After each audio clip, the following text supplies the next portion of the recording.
So hello guys and welcome back to our channel. Today I'm going to show you how to change Depop payment method. So the first thing you want to do is to open up Depop.com. It's going to look something like this. You can see stuff for women, men, kids, brands, sports, trending, and stuff that you can see for sale.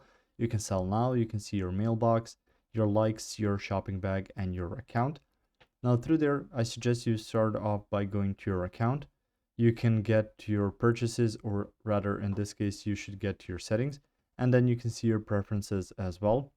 So if you've set up your account fully for that specific sale and buy method, you can choose to add a different payment method through here. So you add stuff like different bank accounts, or you can link different cards. If it's a PayPal account, you will need to go to preferences and then unlink that PayPal account so you can get to a different bank account or card number that's going to be added, and after that you can start using that different payment method.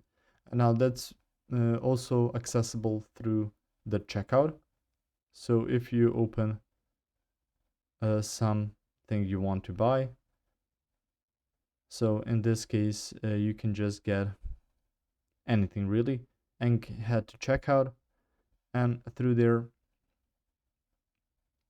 you will see the option to add a specific payment method on there if you go to your checkout. So through here, just choose that payment method on here and change it with that. If you found this information helpful or useful, you can like the video. You can also share the video. You can subscribe to our channel and click the notification bell to get notified about new videos on Depop or some other topics you might find interesting as well. See you guys in the next one. Goodbye.